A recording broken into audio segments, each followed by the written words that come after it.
And then this is the most important that we keep these. The next part we just like general discussion, not very general terms like what the next steps o está pensando como en el imaginario a la hora de aprender, pero tiene más puede ser imaginario entonces se puede crear también que se hace como está dependiendo de lo que diferente hay.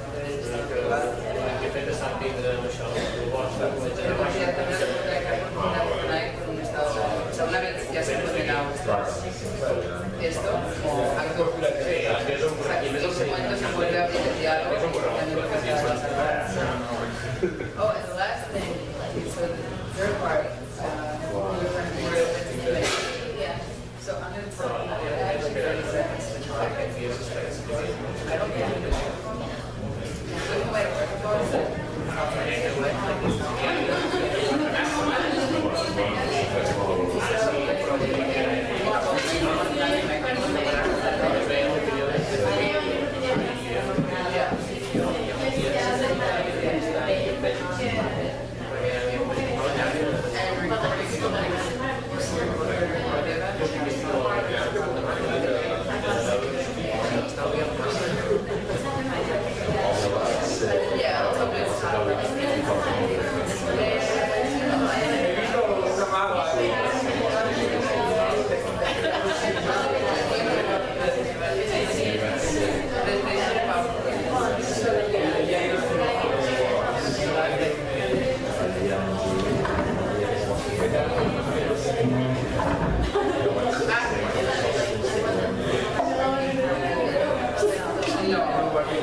Entonces te presento a Mariana. Hola. Claudia. Hola. Y Ibai es el hombre que Hola. entonces Ibai. Hi, nice to meet you. Hola. All right, guys. Chao. Yeah, bueno. Gracias, amiga. ¿Estás ready? Gracias. Vámonos, exacto. Perdona. Vaso de agua. Voy a A cantar. Oye, lo de hoy, bueno, yo comentaré por encima que estamos que hay presos políticos. Me acerco y me presento. A ver, saltarme de la lejanía. Hola. Mercedes. María. ¿Dónde estaba? Bueno, Sí, es la casualidad que está... Debo hacer una vuelta de pronto a casa. Bueno, pues lo pongo más en... Yo comento si quieres actualidad. Los que me... Es el último Plástico. Pues vamos allá. ¿Te apetece? ¿puedo dejar esto? Sí,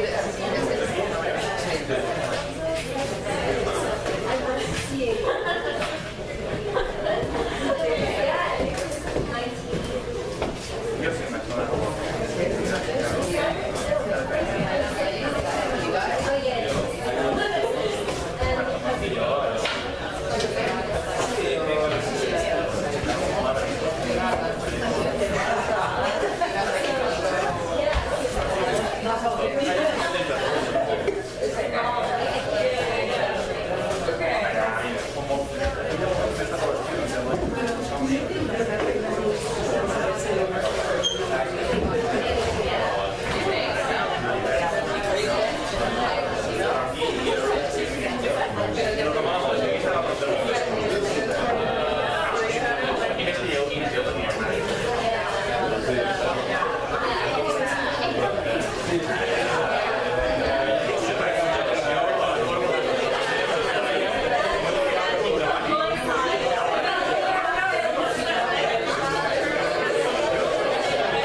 Thank you all for coming.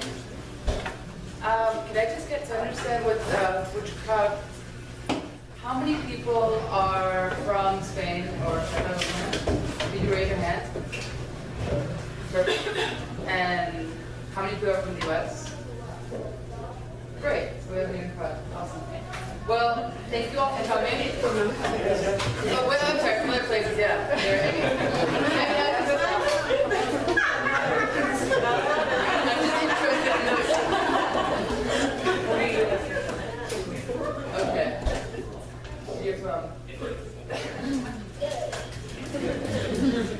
thank you everyone for coming from wherever they came, from different diversity of places. Thank you for coming to Catalonia's Future at Stake. Thank you the speakers for coming, Marianne Newman, Ibai Apucha, Mercedes Gallego, and Claudia Prats. And well, I think this is a very relevant conversation because I feel like we've all been sort of getting notions of what's happening in Catalonia. It's been like big headlines, different words like democracy, police brutality, independence, and I knew it was happening. Actually, something happened today, which we will mention later on, so it's a non-stop. And so I think this is a very relevant discussion, and I'm hoping that all together we can sort of answer all the questions that we might have to fully understand the process where the region wants to be independent to the central government. My name is Elia Gran. I'm a freelance journalist. I'm from Catalonia. I was born and raised in Barcelona. And this idea of nationalism is something that I've heard about since I was very young. I remember my mother is from Andalusia, from the south, from Huelva. And my father is from a neighborhood in Barcelona called Gracia, also known for its gypsy community, and they coexist with very typical traditional Catalan families. And every morning I remember my dad turning on the radio, putting Catalonia on the radio, and commenting to my mom the current events. And then there'll always be that moment my mom was like, well, I love Catalonia, but I want to put a Spanish flag on our balcony because I want to and I can't because the neighbors will get annoyed. And then my father would answer that and would say, well, you can put up a Spanish flag, but right now Spain is not accepting a dialogue, so by putting up that flag, you're understanding that you're accepting that there's no dialogue happening. So I've sort of been understanding the different perspectives of how independence and how nationalism translates. And I also see how my father, for him, someone born in Catalonia, someone who wasn't allowed to speak Catalan during Franco's time, someone who really started to be able to be the culture that he was born into not so long ago. For him, independence is like the most tangible concept that he can of nationalism. So that's my background. And I also have to say that one of the things that I think is more characteristic of Barcelona, Catalonia in general, is it has a very progressive type of politics. And a lot of people have asked me that, why does Catalonia want to be independent? What's so special about Catalonia? And I think we should all take part in this conversation of why it's so special. But on my end, I want to say that one of the things that fascinates me the most and that I grew up in was this bilingual culture in Catalonia, where I can't really tell you who I speak Spanish or Catalan with. It was very different. We lived in a very holistic, like a very organic way, let's say. I also want to remember that 15M, which is one of the most influential moments for Occupy. One of the main points is also Barcelona. The anti-eviction platform started in Barcelona. This anti-eviction platform spokesperson turned into the mayor of Barcelona, which started the municipalist movement. And recently there was one of the biggest protests in Europe in favor of hosting refugees in Barcelona. So it goes to show that the character of the people in Barcelona is very much, it's different, I would say, in some ways. And if you pick up on, if you go there, you realize that the cohesion between them is, it's got a different vibe. But now, recently, since the 1st of October, which only 15 days ago, Catalonia called on the referendum. This referendum was called before the 1st of October, obviously, by the President of Catalonia, and this referendum is not an isolated thing that happened. This comes from a long line of events that have accumulated. In this referendum, people were asked to decide if Catalonia was independent, if they wanted Catalonia to be independent in a form of a republic. And they weren't allowed to because this referendum was called unconstitutional by the central prime minister, which is Mariano Rajoy, who's a conservative. And to fight against the fact that people being able to vote. He brought in 100,000 police, which led on to 800 or so injured, and well, more things that Marianne's going to talk to us about. I just wanted to go back to make you understand that this referendum comes from more than 300 years ago when Spain, Barcelona law, like Spain, Catalonia became out of Spain on September 11th in 1714. And leading up to this moment, we also went through a very long dictatorship, which ended 10 years before I was born, practically. And during that dictatorship, people were not allowed to speak Catalan, people were not allowed to, they weren't even allowed to name their kids Jordan. As in other cultures in Spain, were all repressed. And there was dictatorship, which lasted till 75. From then, Catalonia has been trying to build up and trying to negotiate their status as a nation with the Spanish state. There was an statute put together in 2006, which declared certain points of Catalonia's self-governance.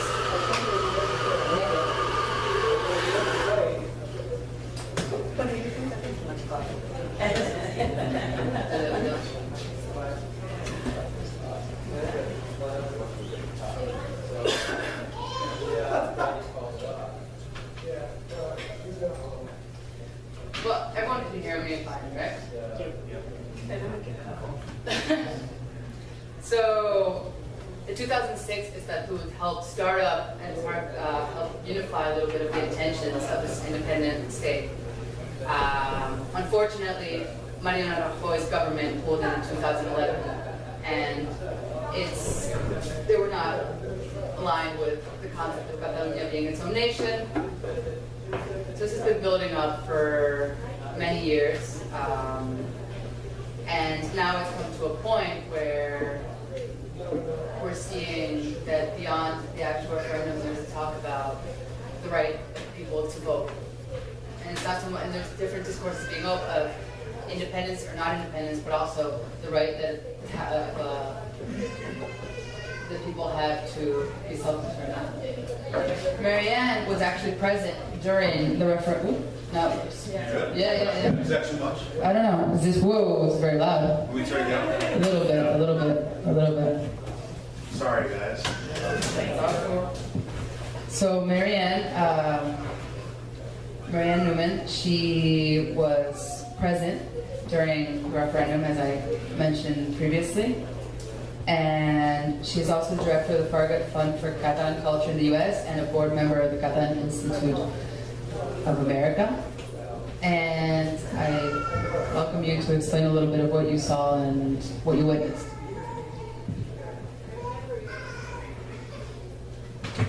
Do you prefer that we use the mic? Okay.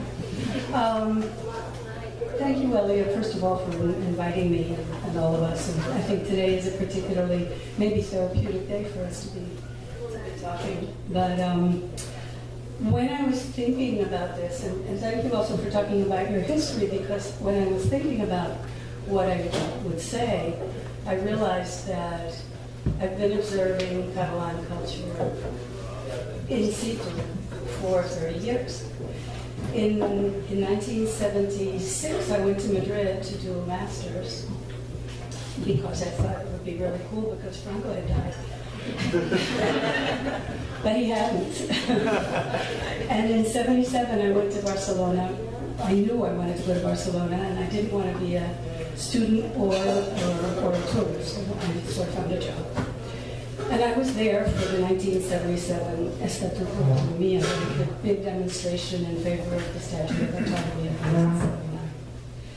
1979. That came about in 1979. I was there for the first democratic elections to the City Hall.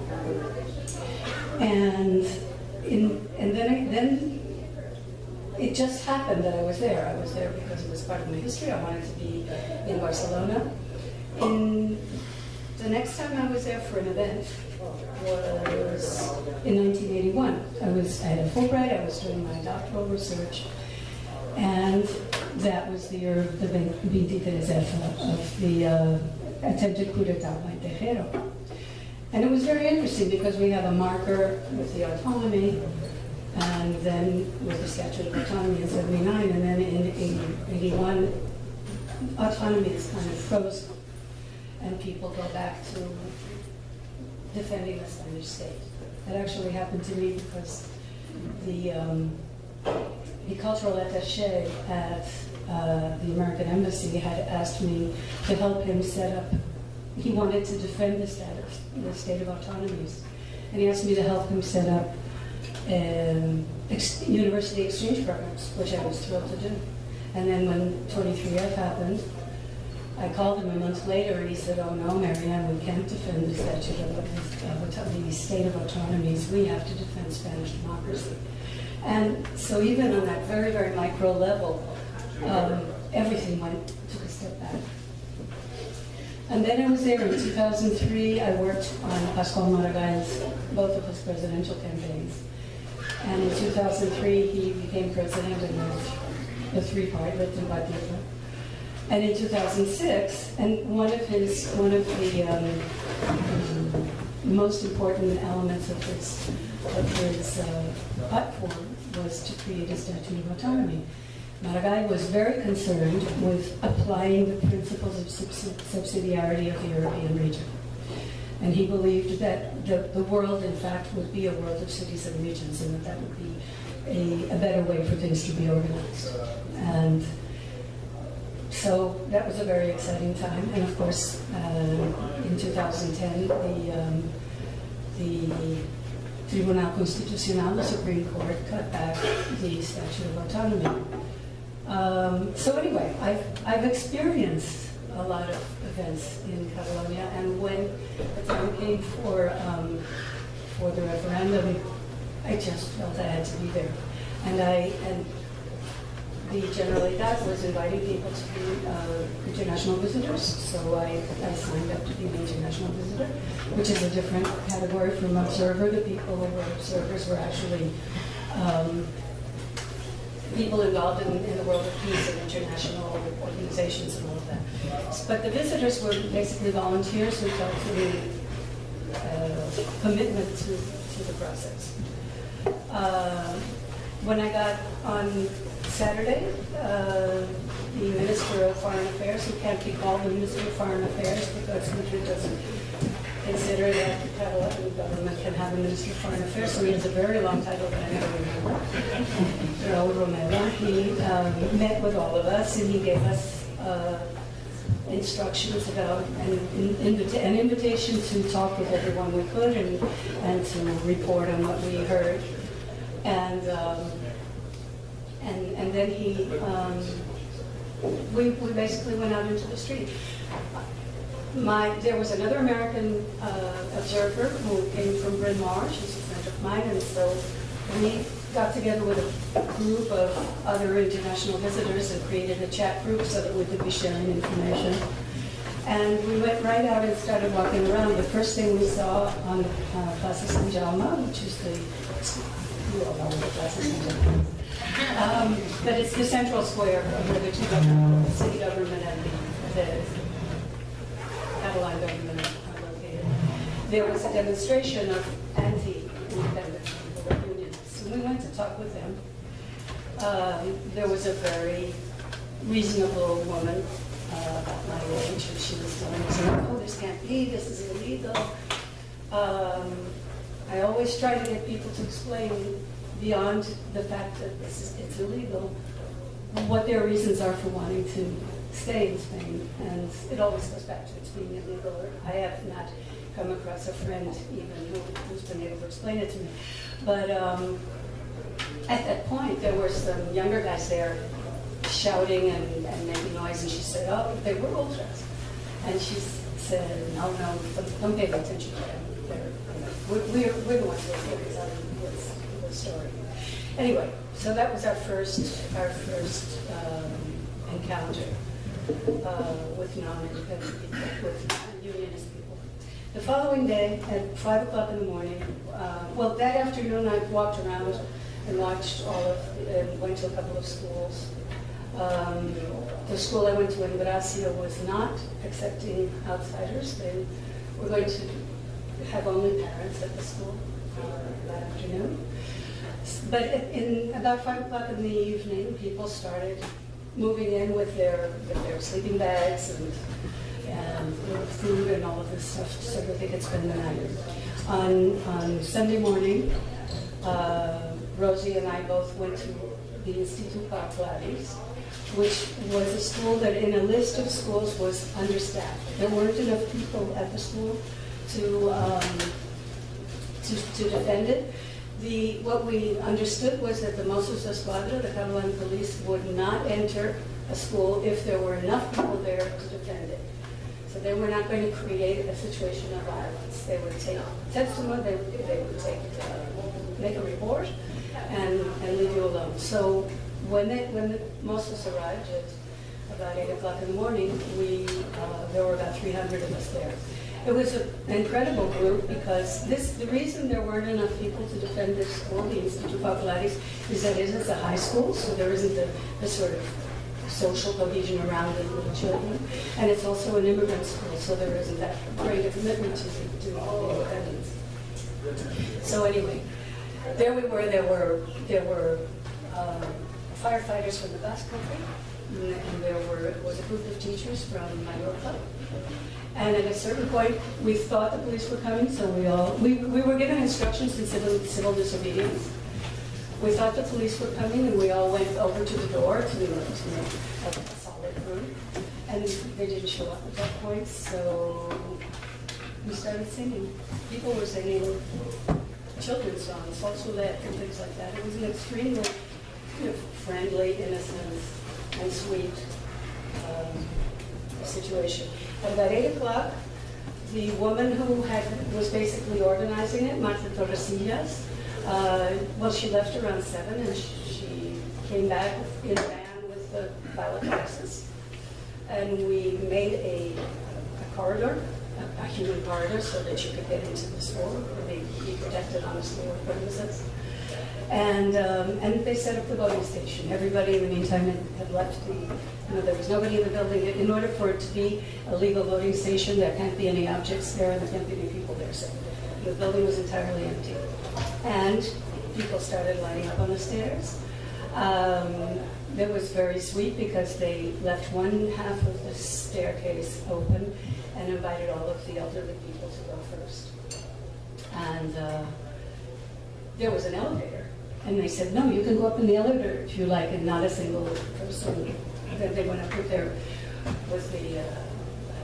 process and all that. They wanted to go up to the top of the stairs to vote.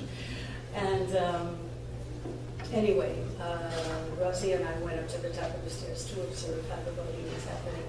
And it was at that point that people started filling in the staircase, and we heard a commotion downstairs, down at the bottom. And there was a rumor that the police were arriving, but then 15 minutes later they actually arrived. And the Instituto Pilates, if you've seen the pictures, was one of the places where they decided to make an example of the school. It was about 10:30 in the morning. This is not But this is the elderly. This is an old lady who was so happy she voted. This was an incredible. This happened later in the day. When people voted, they would come out absolutely exultant, and everybody would applaud. Everyone waited to go inside and vote would applaud. But anyway, at a certain point, we were all filming. Filming was a problem because since the government had, in order to get around the Spanish impediments to voting, they had decided to collect the vote telematically, and you could vote anywhere. But in order to do that, they had to have a connection to the internet so that they could register the ID. And they were begging us, please, to put our telephones in airplane mode so that they could actually register the votes. As a result of that, at Pau Pilates, when the police came, there were, I think, only about 9 votes in the ballot box. The police, it was very shocking. I mean, because we had gone from this situation of tremendous solidarity and warmth and friendliness to seeing the police in riot gear up close and seeing them dragging people off the stairs, dragging them down into the courtyard and beating them. And then they finally made their way up the stairs. They made a phalanx and told us all to stand around the perimeter. Rosie and I have my credentials. We were still there with our credentials between us and the house. And wearing the helmets so that you couldn't see their faces. And another group of cops came in who were actually wearing a different kind of uniform, and they started looking for all the ballot boxes. And I thought, by the way, I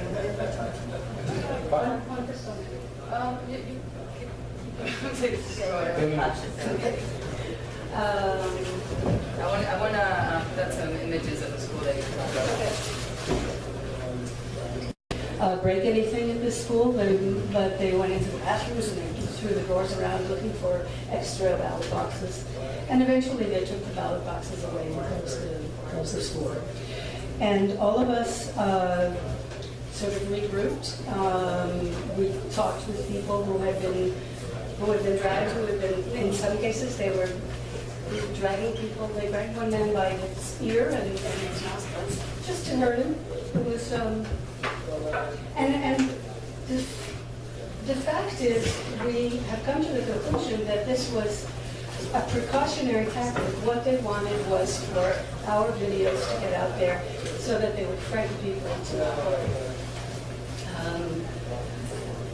So anyway, that afternoon, we all went to other voting stations where people, in the afternoon, I was at the Escola Mireia, and I saw a lot of the people who had been at the Populares in the morning going to vote, some of them with bandages, but many others voting with determination.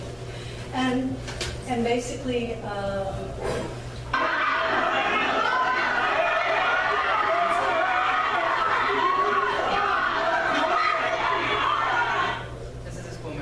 that was where I was. That was what I was seeing on the top of the stairs. And this was what you were mentioning. That's the woman whose hand was broken. She's the one who brought the ballot boxes.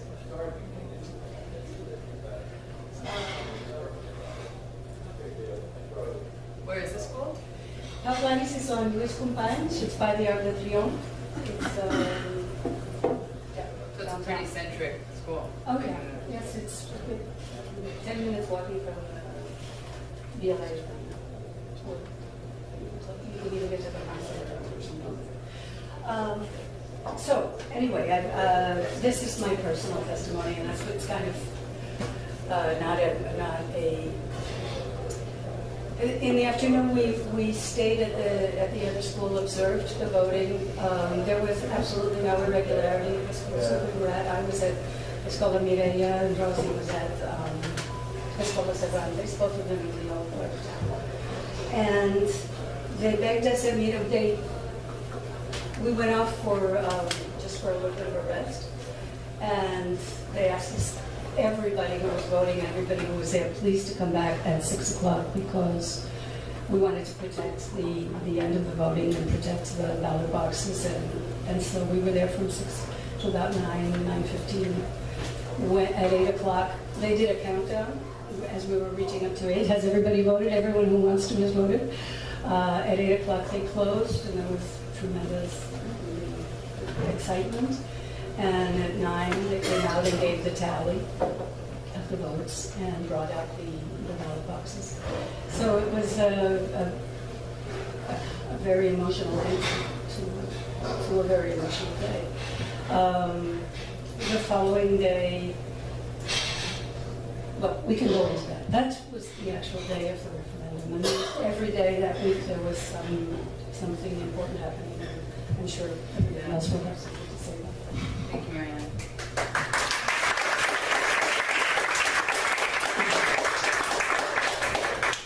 I want to give a chance to the other speakers, but adding on to what Marianne was saying, so from here, it was a non-stop, like WhatsApp. Like my phone was, like the whole day was about what was happening in Barcelona and well, in Catalonia in general, because the police had come and there had been tested on 3 boats. They had come on, we didn't mention this before, but there was 2 boats in Barcelona, one in Tarragona, and they're just waiting.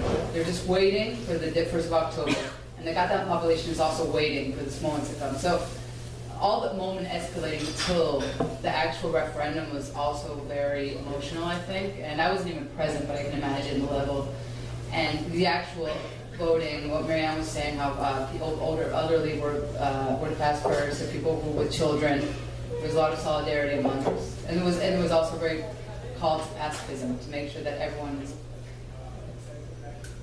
passive. And I want to add, and which would lead us on to Ibai, is that the days after, just chronologically, on the 3rd of October, so this was the first, 2 days later, there was a general strike that was called by the unions, which about 15,000 people.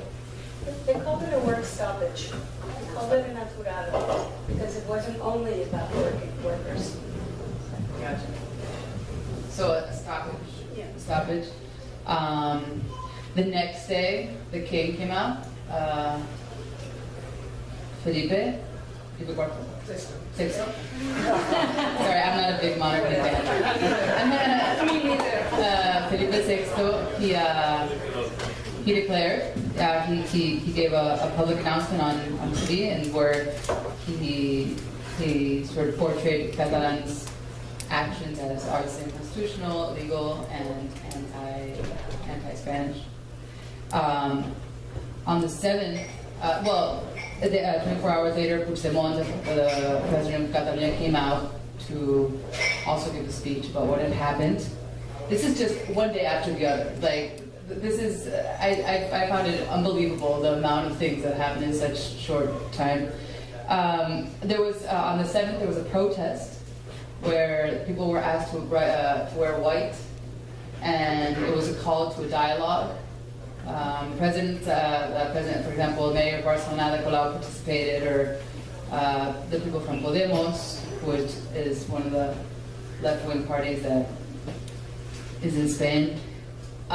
In contrast to that, there was also a very big protest in favor of keeping Spain as one and against the independence. And on October 10th, Puigdemont came out of the parliament and he said that Catalonia was an independent state, but then mentioned that we had to talk it over. So Catalonia was independent for a few seconds. And we'll develop. I'm being very schematic and overall because I don't want to go on talking, but I just wanted to introduce Ibai Etrito, which he's currently studying in Colombia and studying his PhD in the Department of Iberian Cultures. And what I wanted to ask you, Ibai, you are from the Basque Country. One of the fears of the Spanish government was that if Catalonia was able to do a referendum, that other states might also, or other territories might also want to be independent. Can you talk a little bit about how that happened, especially in the Basque Country, and how the situation is lived in outside Catalonia a little bit? Sure. Well, first of all, thank you, Elia, for inviting me. Thank you also to The Independent for putting all this panel together. It's exciting for me to be able to share all these experiences and opinions with everybody. I think that just to start from a very personal moment, which is very much related to what you were mentioning about the cell phone, like going crazy. In my case, the Basque Country was the day when Puigdemont was going to declare independence. And of course, in the Basque Country, people were waiting for the words. They were actually waiting for someone to come out and declare by once the independence of Catalonia. I think that one of the interesting things here is, and I think that Marianne, you could explain it very clearly in your personal experience, is that the Spanish territory, from its inception of its current form, has been a contested formation since 1978, when the Constitution was signed. Not everybody was absolutely happy with it. And like two of the territories that stand out in that disagreement are Catalonia and the Basque Country. So I think that there are two sides of this Spanish state strategy of fear-mongering, I think, of Spain is going to break and fall apart. I think that it is true that there are people in the line waiting to be able to decide in a referendum. Of course, that doesn't mean that this kind of slippery slope argument is useful for Spain. I mean, I think that if the legislation is changed and Catalonia is able to vote, then the Basque Country probably is coming next. But I don't think that this will bring, I don't know, some kind of a radical transformation or territorial transformation of the territory as such. I don't know how I'm doing with time. And so in that sense, I think that with regard to the territory, I think it's important also to include in this discussion Europe or the European Union, because I think that precisely what now the Catalan government is waiting, and this is a very particular opinion, but it's for someone in Europe to say something, because it's this antagonistic relationship between Spain and Catalonia has been very clearly stated right now, and I think that the alternative comes from Europe. Of course, this also means that Europe needs to change territory-wise in its organization. It means that the only two options of Europe are not the British Brexit or Troika's Europe, but that there might be other options coming from Catalonia, for example, right now. So I think that, yes, I think that there is a point that people are waiting in Spain to vote, to exercise their right to decide about the future. But I think it's a necessary step that needs to happen for the good of everybody. Thank you, guys. And again, later on, we'll be able to talk more deeply into your perspective of how the Basque Country and the concept of nationalism also in the Basque Country. One of the other components that I see from Bach's referendum and everything that led before the referendum and everything that came after the referendum is the role of the media. I think the media has been crucial in sort of polarizing the two sides, and it has also the role of the international media in sometimes, I would say, excessively simplifying the situation. Other times, not giving enough importance to the actual role of the people for stepping out on the streets and having 80% of the population of Catalonia sort of support self-determination. But in general, I think the media has been crucial and also has sold a lot of narratives to the Spanish population about, because the Catalan children are indoctrinated. And I mean, I'm not, the other way around, there's also very radical Catalan media, which also portrays Spain as if everyone is a fascist out of Catalonia, and if the moment you step out, you will find people from like Franco era who are still waiting for the dictatorship to come back. And I think not only social media, but the current media, the mainstream media, have played a very important role. And I would like to present Mercedes Gallego, who is a writer and a journalist and correspondent journalist for the newspaper Correo. If you could talk a little bit about these narratives that you've read or that you've come upon or that you've talked with other correspondent journalists, and also maybe give us a little bit of an insight of how, in your judgment, you see the international media portraying the referendum. Yeah.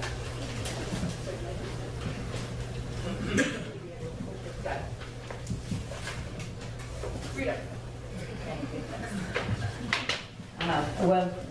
First of all, thank you very much for putting together this panel, and thank you to the Independent for creating this opportunity for dialogue, and because I think dialogue is something that we are missing in Spain, and the ones that are here, at least we have a healthy distance to be able to talk from all sides. I feel that in this panel perhaps we are missing tonight, given our background, somebody that can represent the position of the majority of Spain, which doesn't seem to be none of us. But I'm hoping that in the public there will be also a dialogue afterward with people that contribute with other points of view. And this is I feel it's an extremely complex issue that is very hard to summarize like this, because not only is coming back from centuries ago, also in the recent history, I would say that you have to go back to 2005. That's when the government of Spain, that at that moment was the Socialist Party with Zapatero. He had a negotiation with the Catalonian president to put together a new relationship between Catalonia and the rest of Spain. An estatuto, it was called. It's supposed to regulate the way these two parts are going to relate in terms of finances, education, language, healthcare, etc., etc. It happened because back in 1978, when the Constitution was approved, it probably served a good purpose back then, but like he said, it wasn't for everybody. And there are things that were done to calm certain feelings around Spain, like the Basque Country had a long history of claiming a different relationship, and in terms of taxes in particular, it had been awarded a very advantageous relationship with the rest of Spain. That actually goes back also from the Carlistas wars, where it was in the interest of the Spanish government that this worked. And then it was recognized in the 1978 Constitution. That created already an unjust system, because not all territories of Spain are fiscally contributing the same way to the central government. And apparently not for everybody that is so important, but it's very important for Catalonian people. And they feel that because the Basque people have a better fiscal relationship, they should be in the same level. Because they also have a history of having a different relationship, culture, language, etc. So that statute was put to vote in Catalonia. It was approved. Then it was sent to the central parliament. It was modified but approved also. And then it turned out that the right-wing party, it's called the Popular Party, challenged the legality of that statute, and started collecting 3 million votes to take this to the Supreme Court, which took 4 years to decide what to do with this, and eventually decided that a number of chapters of the statute were not legal. And in part because there were many issues. Also, other regions of Spain were challenging, because if you're going to have that advantage situation where you're going to contribute less with your taxes, and instead of we collecting the taxes, you're going to send it to the, there was issues, everybody said, why not me? And Baleares and different communities were challenging also that. So the Catalonian people, after their statute was taken down, and they were told that they had no right to call themselves a nation, that was a key part of the problem, the word nation, and they got very pissed off, and they thought that they didn't have any other choice than to call for a referendum and declare independence. That's, again, I'm simplifying the issue, but still, I needed to give you a wider window here. So there was a referendum in 2014, I believe. A consultation. Well, non-binding consultation, a vote. You can call it whatever you want. It was a vote, and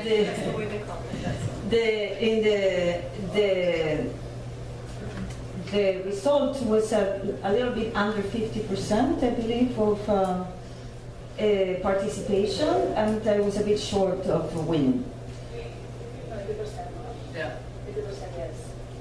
Well, 90% with less than 50% of participation. No, 90% was in this one, I'm sorry. 80%. But, 80%. yeah, but this was in this one. No, this one is 90. Google it. 90. Okay. The problem is to negotiate the proper climate that you need in order to have a new agreement, which originally, I want to remember, it was all based on taxes. It was a financial issue.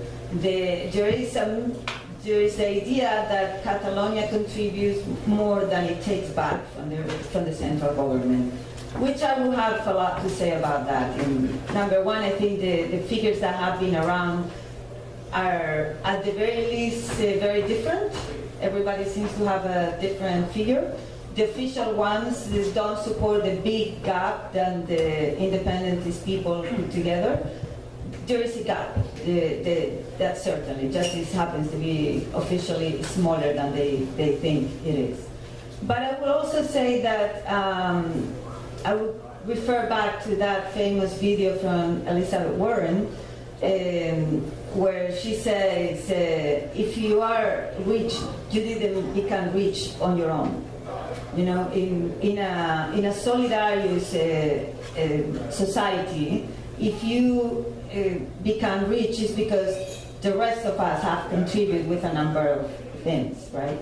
Like, to give you my background, I was born near Barcelona because my parents are from Andalusia, like Elia's mom. And I think back then, the Andaluces were kind of the Mexicans of the US. We were going to work to the industries in Catalonia or Germany too. And then I was raised in Cadiz, and I worked for a Basque newspaper, and I studied in Madrid, and I live in New York. So I hope all this background can help you to give you a little wider view of what's going on there.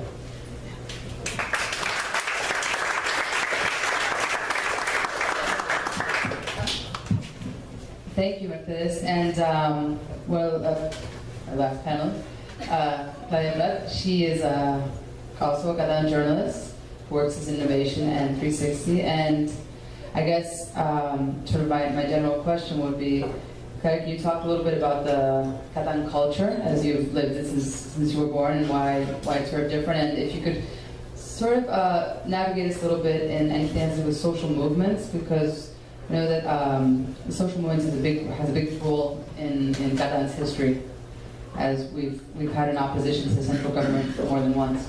So, and your experience in New York with social movements. That's it. Okay. Very, very easy. It's just a yes or no question. Well, Elia had told me before the question, so I'm prepared. I have kind of like sweet, generous presentation if Elia put some of the pictures. And I would love to, but... Basically, well, so I've been in New York for 3 years now. I was born in Barcelona, but I've lived in other places, in France, in Canada, here. Yeah, here I put a map of Catalonia if someone was a little lost or wanted to see it on the map. That's Catalonia. In the north we have Spain, in the north we have France, sorry, Spain, and here we have Portugal. Basically, I don't know, so I think it's the first time that someone introduces me as a Catalan journalist, but at this point I think it will become important to introduce myself as a Catalan journalist or someone from Catalonia. And I haven't really considered myself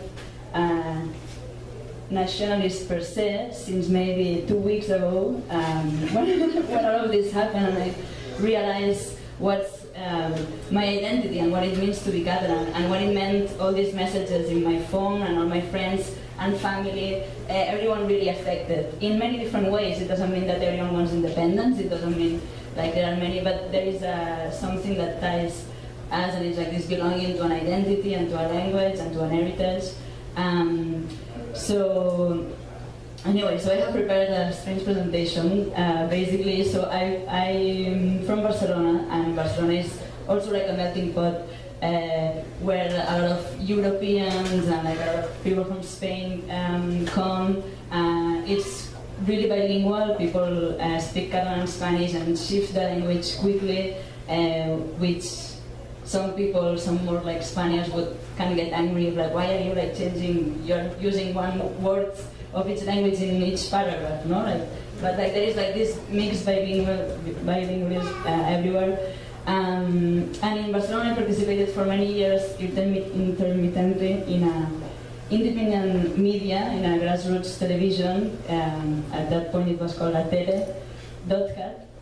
So I'm very happy that the Independent invites me, because it goes back to like my roots and my like second school, which was this TV. And I think, for example, in that TV, one of the things I learned, because I was like connected to a lot of like different people that wanted to broadcast their content, from like social movements, but like kids that were doing their first videos at school, film, and they wanted to broadcast. No? So it was like a wide range of people, and so a lot of people had this feeling of like, I think without understanding what's Catalan culture through living in Catalonia. Being Catalan, it's not something, it's not like a race, or it's not like you don't have it in your blood, it's something that you can ascribe to it. And I think possibly if you speak the language, once you speak Catalan, or once you've lived in Catalonia for some time, you realize what it's like being Catalan, what it means. Any other pictures? Yeah. I know they were here. So, also to understand, I think there is a lot of very important social issue that ties also Spain and Basque Country, but in Catalonia it has its own special things. So like there are like a lot of traditions that in the summertime or in the spring people are organizing like this corrafoc, or like fire run in the streets, or this is Gracia, where Elio was saying his father was from. So people preparing these decorations during months and months together, to then put this together, these summer parties in the neighborhoods or in the villages. So this creates like a lot of ties between the communities. So I don't think we could understand like the referendum with all these ties to like protect schools and have the referendums and protect the ballot boxes. No, like you need all this cohesion, and that's why a lot of people, a lot of immigrants, can end up saying, I'm Catalan, once you enter into society and you participate in it. And you are like, yeah, I agree with this, I want to live here, I want to participate in all these traditions that I'm seeing. This is Els Gegants, another tradition. So all this, for example, is tied to all my memories in Barcelona. And my family, part of my family was quite pro-Franco, and part of my family was much more Republican. So in this schizophrenia, what I have is my memories of growing up in Barcelona, like, and becoming friends with whoever I would find in the street, and share these moments, no? All right, we have technical problems. Sorry, I work with video, so I'm very used to images to follow me. But anyway, I can improvise what I was going to say. Okay, so it's fine. So we were talking about the referendum that is not a referendum, the 2014 non-binding constitution. 74%. 74? Okay. Anyway, so I think what has happened in these last years. Okay, let's see. I think the pictures are really. I will explain it this way. These are like more relations. Okay, so this was in 2014. So I'd like to understand like the history a little bit, like summarizing. There has been like this back and forth with the Spanish government to have the Estatuto de Autonomía, this more like autonomy that then was rewritten and like stopped. Then in 2014 there was an ask to have a referendum, and it was forbidden. And I think at that point, I think here there was a shift in Catalonia, which is the picture that follows this, which is this hug, okay? So this hug is between the Spanish, more like right-wing conservative leader Artur Mas, and David Fernandez, who was from the radical left.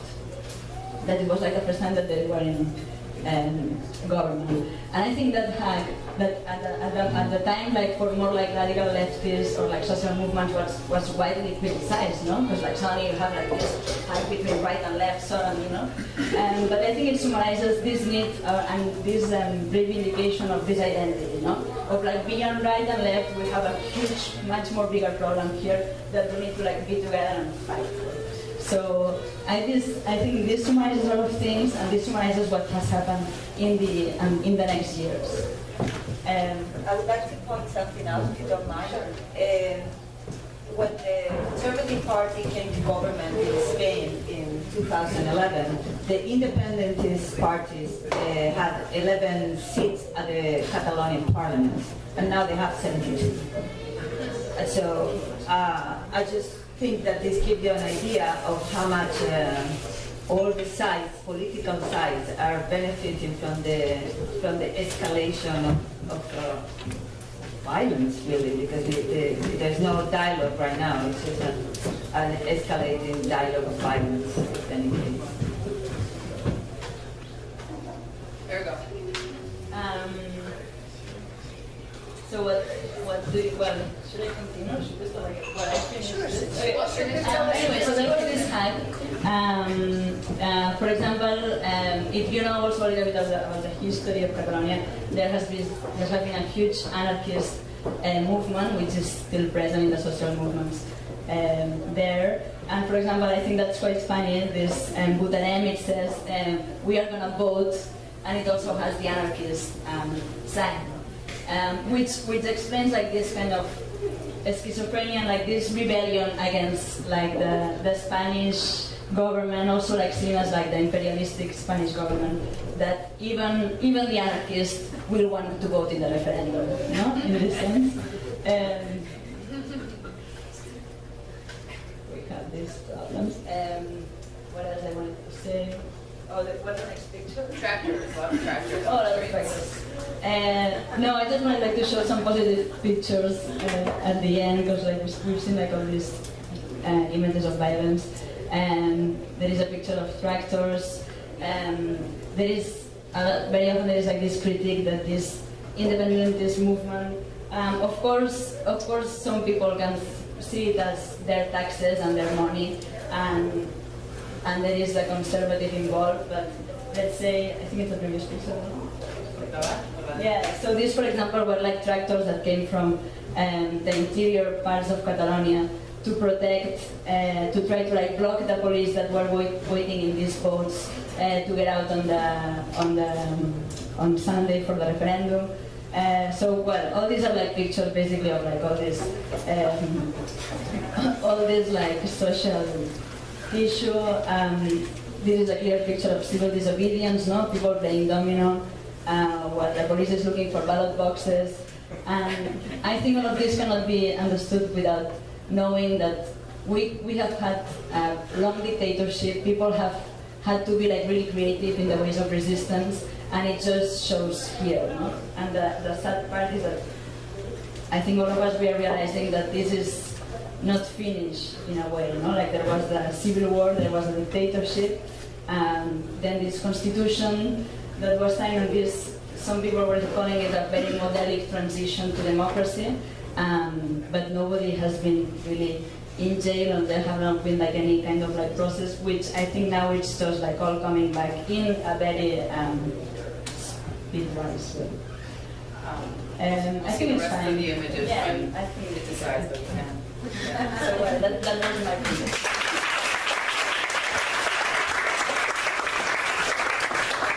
Well, I think between the the four wonderful speakers, we got a sort of an idea, a little bit of different segments of what we're dealing with and the situation that has come to this. I want to put out some questions now so we can talk all amongst ourselves. There's another microphone that actually works. If the one right here, yeah, this one also works. I guess one of the first questions, I think that's something that probably some people in the audience have. We talk about this independent state, because it's what the referendum was about, of declaring Catalonia as an independent state. What would this, in this hypothetical situation, what is this imagery of this of an independent state, and in terms of how broad does this also would this also include Valencia and other countries that also feel that they have their own language and their own culture? Sir, for you, what is the idea? And if you are also agree with the independence of Catalonia, do you think Catalonia should be an independent state? So it's a broad question, but I'm throwing it out there if anyone wants to start. I could start. For sure. So that's quite a question. How would it? Well, first of all, how do you stand maybe on I mean, okay, yeah. on the independence and what does it mean for you? Why do you support or why you don't support Catalonia as an independent state? I think well, I support the independence of a Catalan state, and I support it in this kind of as soon as possible way. I mean, there is this thing that's happening right now, where the Catalan president is trying to throw these kind of bones to the Spanish president to open some kind of dialogue, and there is no response from the Spanish president, apart from state of exception and police violence. And of course, there is this wider Catalan political spectrum that is been mentioned, which is like pushing Puigdemont to declare the independence by once, which I agree with. I think historically, just to go back for a second, in 2004, in the Basque Country, there was a process that was defending the referendum called the Ibarretxe Plan. Ibarretxe was the Basque president back then, and the state showed its cards back then already by not opening any kind of dialogue and shutting that project down. So I think that historically we have more than enough proofs to understand that the Spanish state will not open any kind of dialogue. So as I understand it, the only way to open dialogue and declare or decide if Catalonia will be independent or not is by declaring independence first. I know it might sound a bit strange, but I think that that's strategically understanding how the Spanish state has worked and works right now. That's the way forward. How it will, how a Catalan state might look like, I think that's what's beautiful about this process. I think that this has never happened as it is happening right now in the European Union. I think that this process will be a process in the making where nobody really knows the outcome, but I think that the hope there is the Catalan civil society that you guys have mentioned, which has things very clear, and they have the strength and they have the ability to state a political project, which I think that more than all these kind of historical arguments to back a nation inside Spain, I think that what is clear right now inside the Spanish territory is that there are startlingly different political projects at the state level and in Catalonia. I think that Catalonia is at least center-left and keep going to the left leaning territory, while Spain as a political project is, well, keeps going to the right every day. So I think that in that sense, how a state will look like, I don't know. I think that the beauty of this process is precisely not knowing. But it is to understand that it needs this kind of process. It needs a bit to step forward in an arena that we don't know.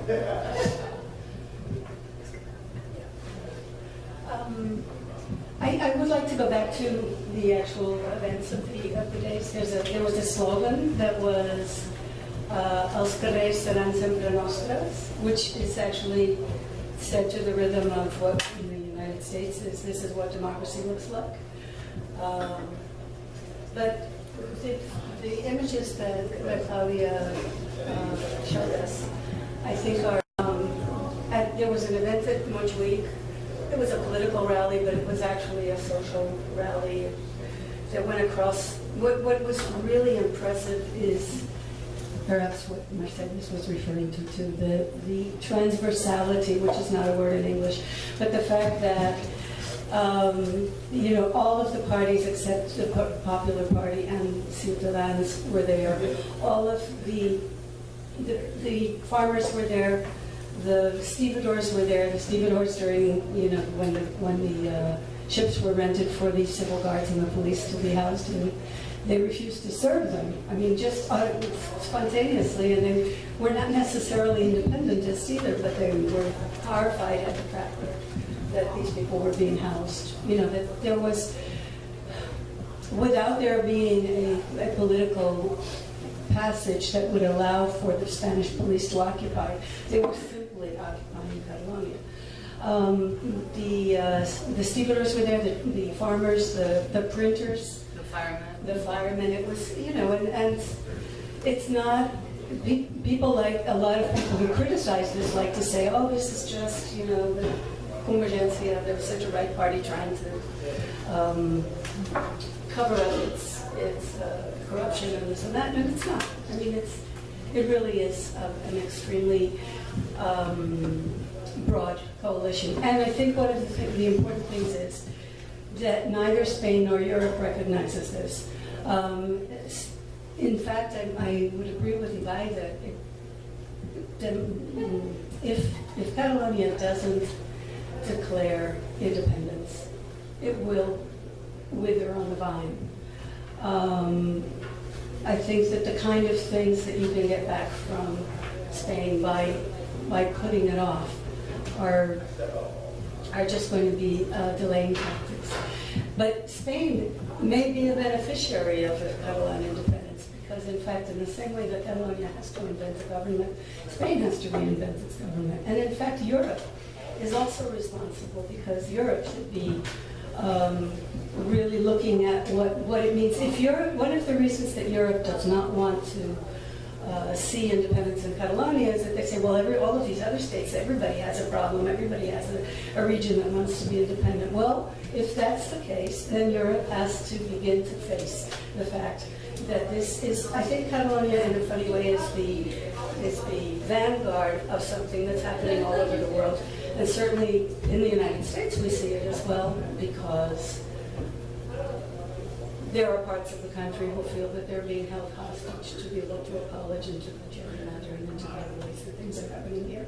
So this is a process that's not limited to Catalonia. Well, I'm going to disagree that it's healthy in this space.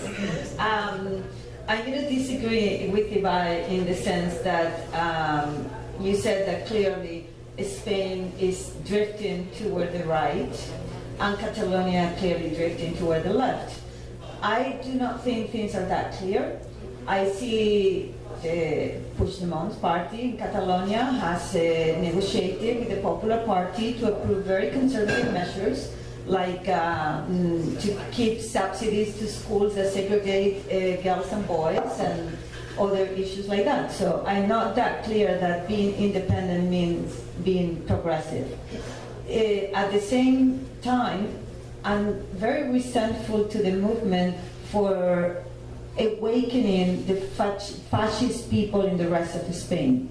So if Spain is more conservative today than a month ago, I'm sorry, that's the fault of the Catalonia movement. Because it has been used by both sides, it has been used by both sides to steer people's emotions and to awake a kind of extremism that it probably existed before. These things don't come out from nowhere.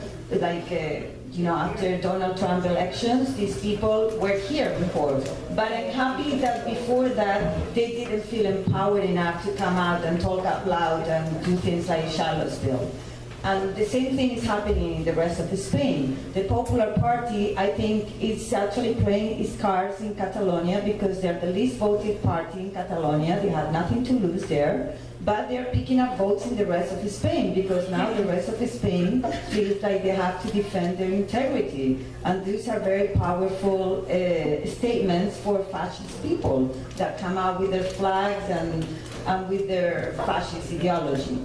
So I wish they stay underground when we didn't know they were there and they didn't feel empowered to come out talking out loud the way they are now. So I don't want Spain to turn more fascist, and I hope that they can find a point of dialogue. The problem is that they don't want to. No part wants that, no side wants that, because they're both winning votes. So I think politicians are playing a game here with people's emotions. Let Claudia expose your perspective on the independence, and then we can open it up. I'll try to be brief because I think a lot of people no, but basically, I have to answer what you just said. So for sure, first, I don't think that's the fault of Catalonia. It's very easy to say now we're gonna have fascists because of Catalonia. I think everyone, this is a threat that exists worldwide. Here in the US, it has begun to happen more. But to say that that's the fault of Catalonia, that they are playing with emotions, use words like extremism when we've been explaining how for many years nobody was really talking about independence. It was trying to have a status of autonomy. In this case, we cannot even talk about independence almost. We are almost talking about having a referendum or the rights to decide something, a possibility, which is quite far away. So summarizing it into playing with emotions on politicians and polarizing it and putting two things at the same level when there is a Spanish government with a military and police force and a region that has been trying for many means to have its voice. I think it's not really totally correct. I'm all for a referendum, but I want the referendum in a legal frame where there is a campaign in both sides and people can rationally think what kind of relationship they want to have. But to pretend to do that with the conservative government we have that for the last, since 2010, for the last 7 years pretty much, because they started before they were in government, they have been so radically opposed to any movement in Catalonia, it wasn't going to happen. There was an option with other parties. The Podemos is in favor of a referendum. The Socialist Party that was in government for a long time was in favor of renegotiating the relationship with this party. You knew this was a cul-de-sac. You were not going to get anywhere. So it's just forcing the situation to a point where it's just going to clash with the people. So why not to negotiate a political frame where we can actually make this happen, because it's not going to happen this way. It's just going to steer things up in a bad way. I'm sorry, last you said that I think right now there has not been a declaration of independence because Puigdemont and everyone is calling for dialogue. Just yesterday, Puigdemont said it again. So I think that there are a lot of doors open in the Catalonia side, of course, because there is nothing else to fight in. We just have dialogue and open hands. So I don't think we can put it in the same time. I just don't think the government in the central government of Spain is going to be open to dialogue, because, like I said, it's a right-wing party. It's like if you ask Donald Trump to negotiate with Black Lives Matter. Let's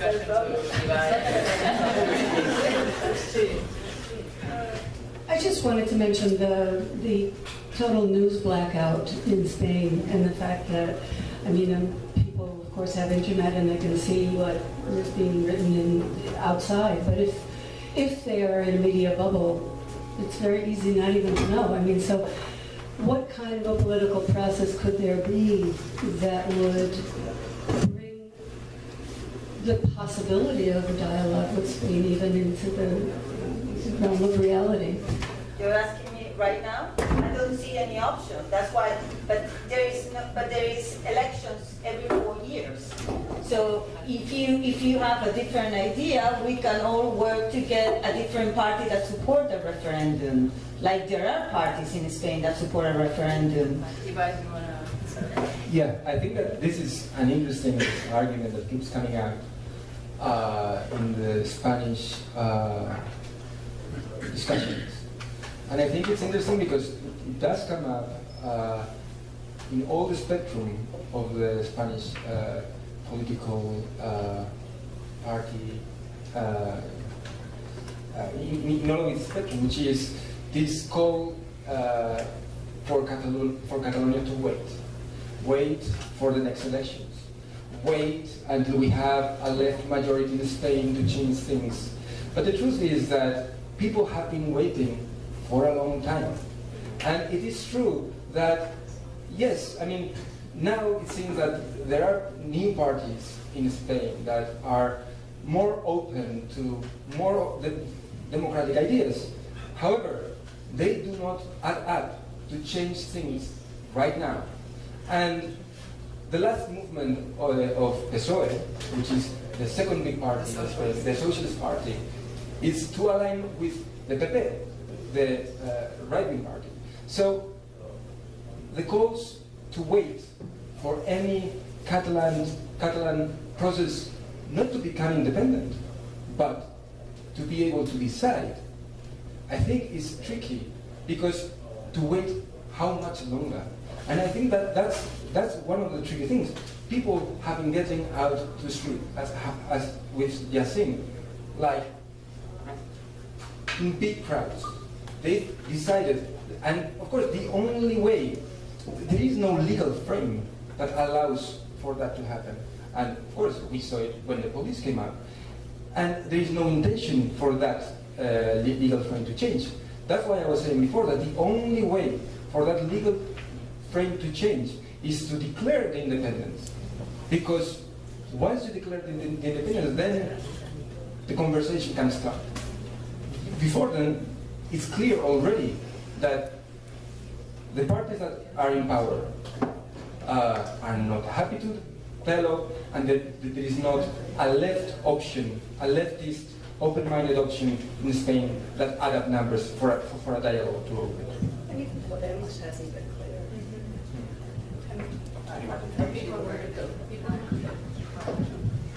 I just want to add more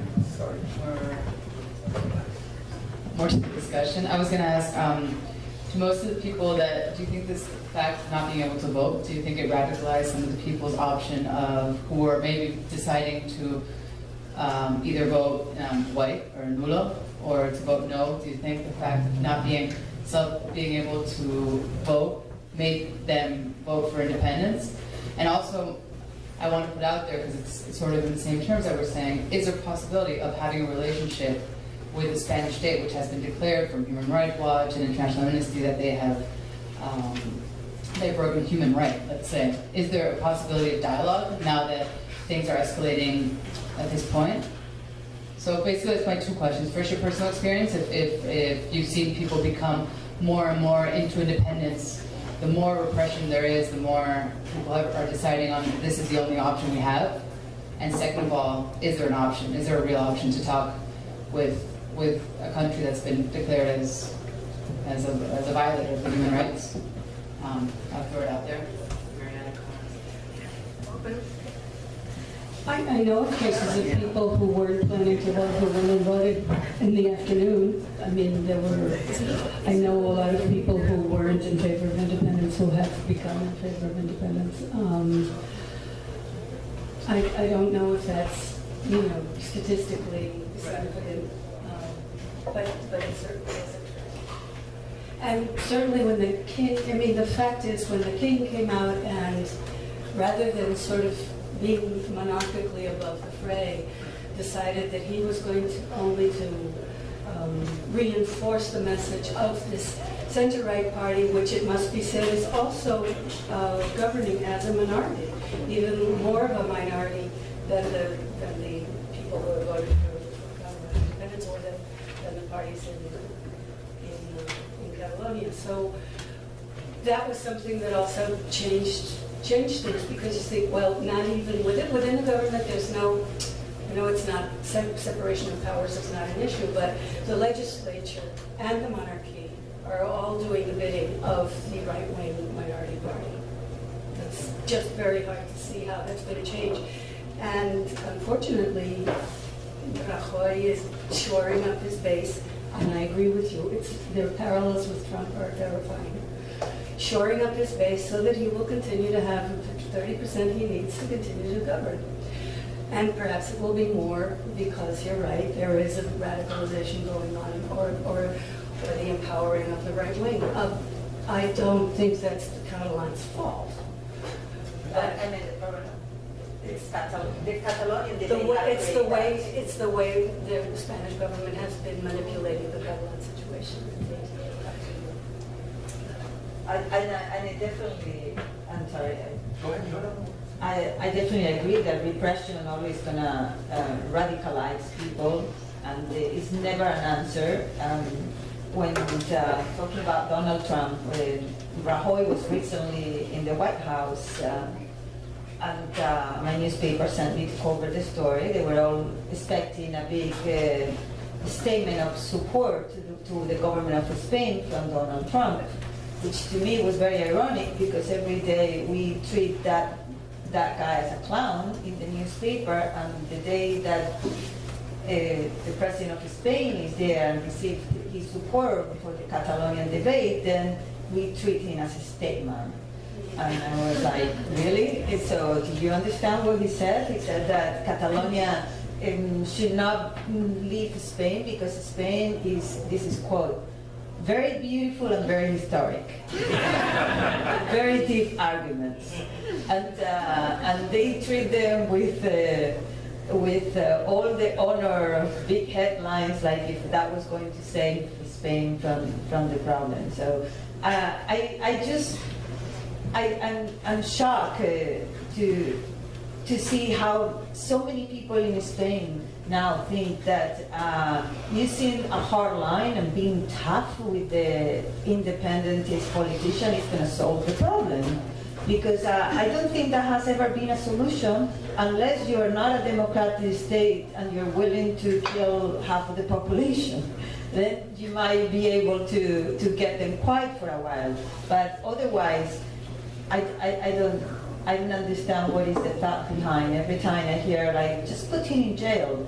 Yes, so what do you do after you put him in jail? I suppose there will be another election. Who do you think is going to be voted next time? Well, we'll put everybody in jail, okay? That sounds really reasonable. I don't understand the argument of strength, and I think clearly we all probably have a lot of friends that they suddenly became independentists in the last month.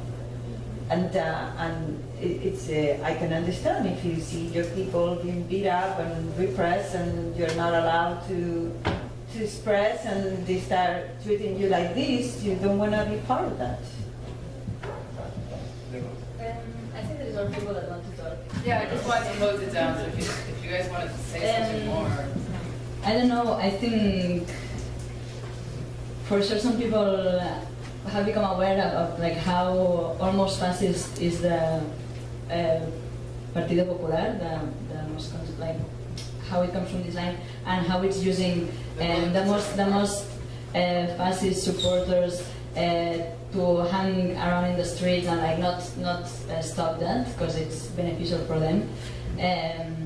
I think also like a lot of people is getting more afraid. So also people that maybe wanted independence also are wanting to be more careful or like being really afraid because like there is a true fear of what's going to happen in the next years for sure. So I think there has been like a lot of emotional changes.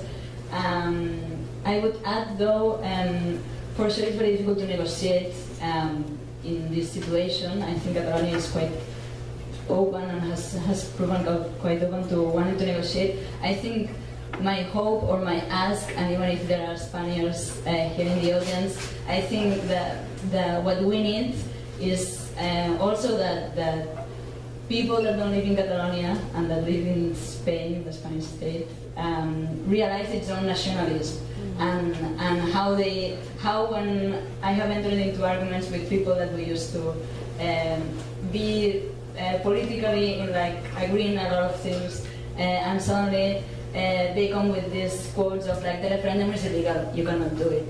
No, people that have supported civil disobedience in other cases, no other explanation further than that. And I think that's a inherent or like interiorized Spanish nationalism, imperialistic of this unity of the territory that cannot be broken. And I think if there is an effort of like Spaniards to like think about their own dominant privileged power of a nation that hasn't had their language prohibited for many years, and like that hasn't had like its traditions forbidden for many years, and that hasn't been beaten to try to have a referendum. If there is like this self-reflection, because Podemos hasn't been like this more like left political party that you were saying that supports the referendum, it's not clear that they support the referendum because there is a referendum, not this referendum. A referendum, but even they took out the autodetermination thing of like their list. It's not like they are afraid because like if you are from Spain, you still have like this dominant privileged nationalism. And I think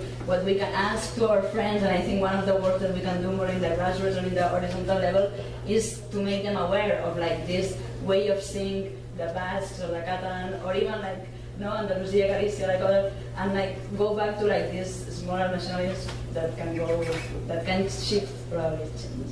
Ibai, you wanna close it? Yeah. No, I was just thinking that I think, and following up with this, thoughts, I was just thinking that I think I completely agree, and I think that there has been a shift in the discourses and the ideas of the people that want the independence in the Basque Country in Catalonia. That hasn't happened yet in Spain. I think that right now, and I think this sentence came out actually with the referendum in Scotland, and said you don't need to be nationalist to want the independence. And I think that this is a shift that has happened also in the Basque Country and Catalonia. This idea of a nationalist or a national identity that identifies myself with other people because we have the same roots, etc., etc. I think that this is not so clear now, and I think it works better if we think about that civil society that has particular political and social worries that are not fulfilled in the central government. I think that the actual nationalistic discourses, even if unacknowledged, like you mentioned, they actually come from Spain, precisely because they have never been acknowledged as such. So I think that in that sense, and just to go back to your question, I think that it's a bit tricky, I think, to talk about radicalizations in both parts. I think that what the Catalan society has become is more democratic. They wanted to vote and express their opinion even more than they wanted before. If there has been a radicalization in the state, it's been on the more fascistic side of Spain, precisely because, for example, the Spanish government has aligned themselves with this Sociedad Civil Catalana, which is this kind of, I don't know how to call it, whatever. But it has, like, it's very aligned with, like, Francoist political parties, which, well, let's not keep going in that direction. But so I think that I wouldn't speak about radicalizations in both sides. I would talk about a radicalization of Spanish nationalism and a democratization of the Catalan society. Yes. Yes. of how the needle is moving continually. This morning I was writing, not the woman with whom I went to observe, and I was defending Puigdemont's putting off, the delay in the referendum so that there can be dialogue. And I was saying, no, that can be. And then, well, yes, the delay in declaring independence. And then they put Jordi Cuixart and Jordi Sanchez in jail. But that was a judicial decision. It's separate. The judiciary is not separate from it. It's not separate. Well, in theory, it is. In theory. But they have done nothing but. And they put it in jail because of the events of September 20th, not because of the. That's the excuse. So I think, Anyway, okay, so people want to talk. no, yeah, I think we can have this conversation finishing maybe later on, and now open it up to any questions. I think if we can keep it down to about 30 seconds of comments and questions, no, personally, each one, and maybe we can have 3 in a row, and then we'll answer. Yeah, he was holding his hand. Go ahead. Yes, a few thoughts. The central government of Spain is being very resolute. The government, the Generalitat, the government of Catalonia is vacillating a lot. The one who is resolute comes off looking better. This whole background to all of this has to be the world economic crisis that has been going on for the past, 10 years? It hasn't gotten any better, and for the youth in Spain, it's arguably, all of Spain, the Spanish state, it's arguably gotten worse. This is what makes fascism appeal to people. If you have a situation where the working class is trying to move forward, but not resolutely, this gives the way for fascism because they're resolute. They are resolute.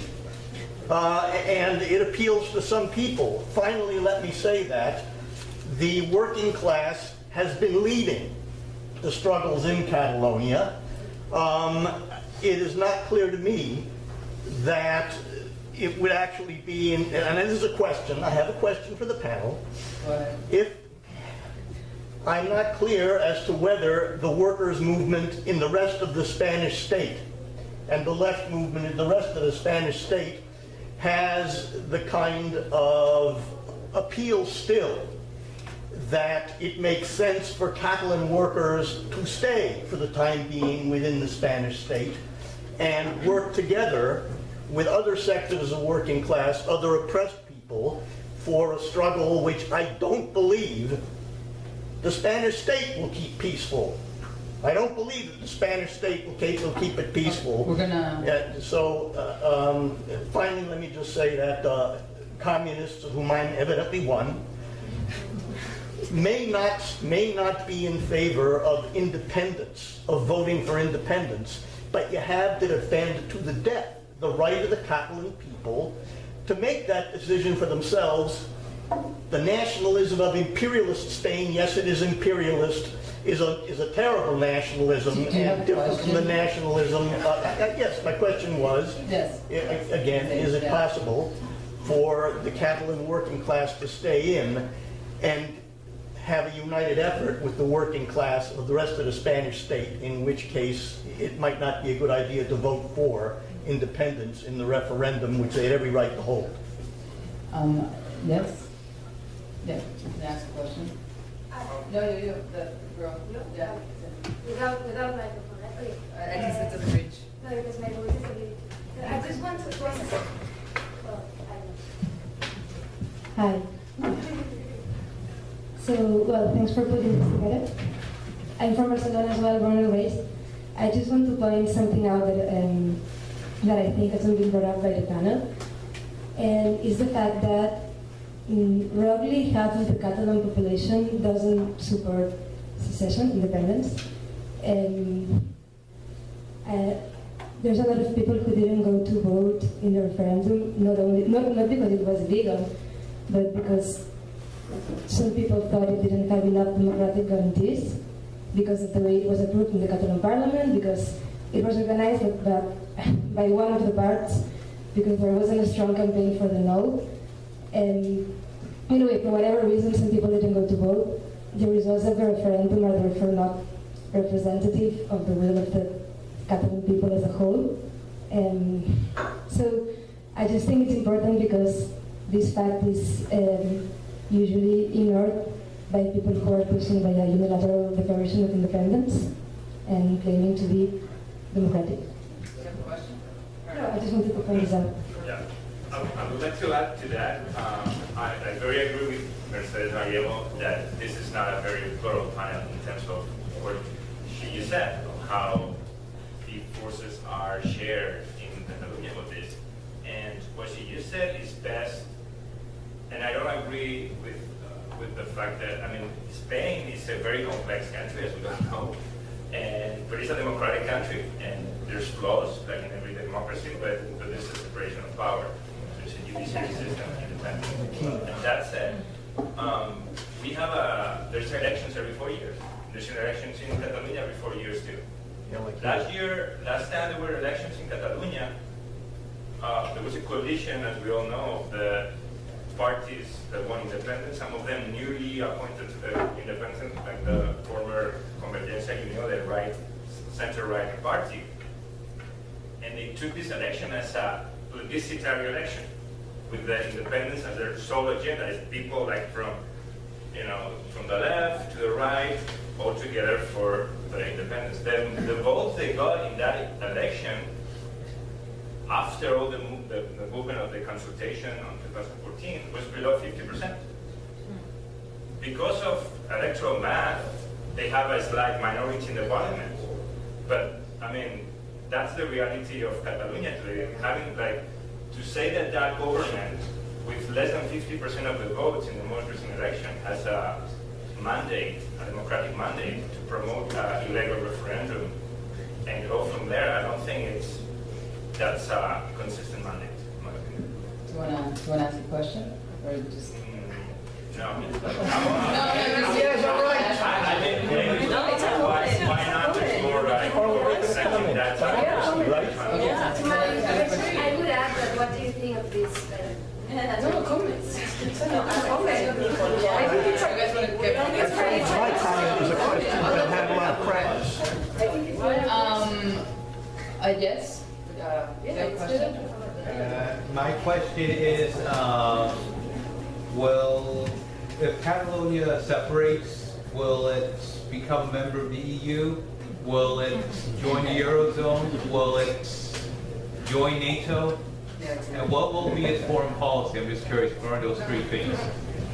That's very important to understand. We'll have its own currency. I think we're all on the same page that it's going to be enriching to all sort of talk. There's very different perspectives. Now, obviously, everyone here is sort of somewhat of the same standing point. So let's. But that's a question maybe you want to answer it. Well, I think let's collect a few more comments. I think people want to say more of their opinion, and then go back to your question. Yes? I don't have a comment. I do have a question. Yes. It's actually a version of yours, which is, since I haven't been following the rise of the alternative parties like Podemos and this not quite alternative party, Ciudadanos, I was wondering to what extent that, including recent political things like an actual vote, feel like how much they affect your analyses of what has happened this last month. And then, again, a version of the first question, to what extent the economic crisis of the last 15 years has affected how both 2014 happened, how 2000, and the decisions to create the referendum the way it was created, and Trump-White's response to it. Okay. Yes. Actually, first of all, I'm Palestinian, and I was in Catalonia in 2015, and it was something for me. I'm looking for what's the comparison between Palestine and Catalonia. Actually, it's a big part. I was looking for how to describe the word occupation. I don't find the occupation in Catalonia, but I saw it 2 weeks ago, actually, when in the 1st of October, and I believe all the Catalans they supposed to send thanks letter for the Spanish police actually, because the Catalans they won the media in this point actually, because this image it was around the world. The question is, actually I have a lot of it's something like the Catalan politician, they jump in the air then. It's something like they need to think about it. I feel the people they are very far from what the politician they can do there. They are not ready for the European Union decision. Actually, it surprised the Catalan, but actually it doesn't surprise me that the European Union how they react for the Catalan movement. It's the most important thing after this referendum, I think, for the Catalan, they're supposed to think about how they will protect their education system, and this is actually the Spanish, they start to talk about it. My question is very clear for the two sides. If you are Spanish or Catalan, how you see the education system is reflected in this political conflict? Did you think the education system for the Catalan, it's make the people to go out, or as the Spanish government think that they need to change the education system? This is the first question. The second one, very fast, is what's the relation will be between the Catalonia or the Catalans with the European Union then, after this referendum? Thank you.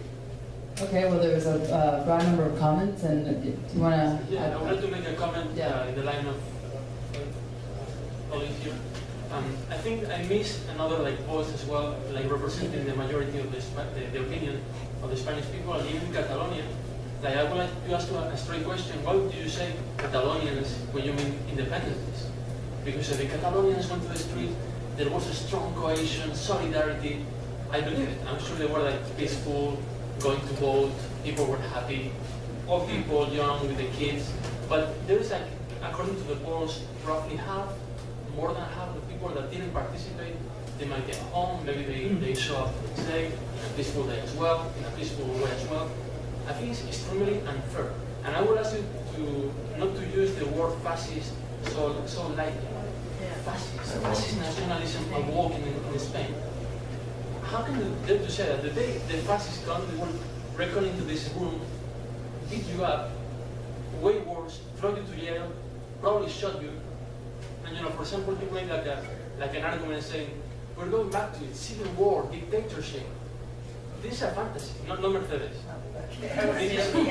So the problem I wouldn't very good. No, this is the interesting part, we're actually missing a voice. I'm a journalist, and I have never in my life wrapped myself in a flag, never. I'm from Galicia. I don't even watch soccer. I hate soccer. I don't like the World Cup. I don't care.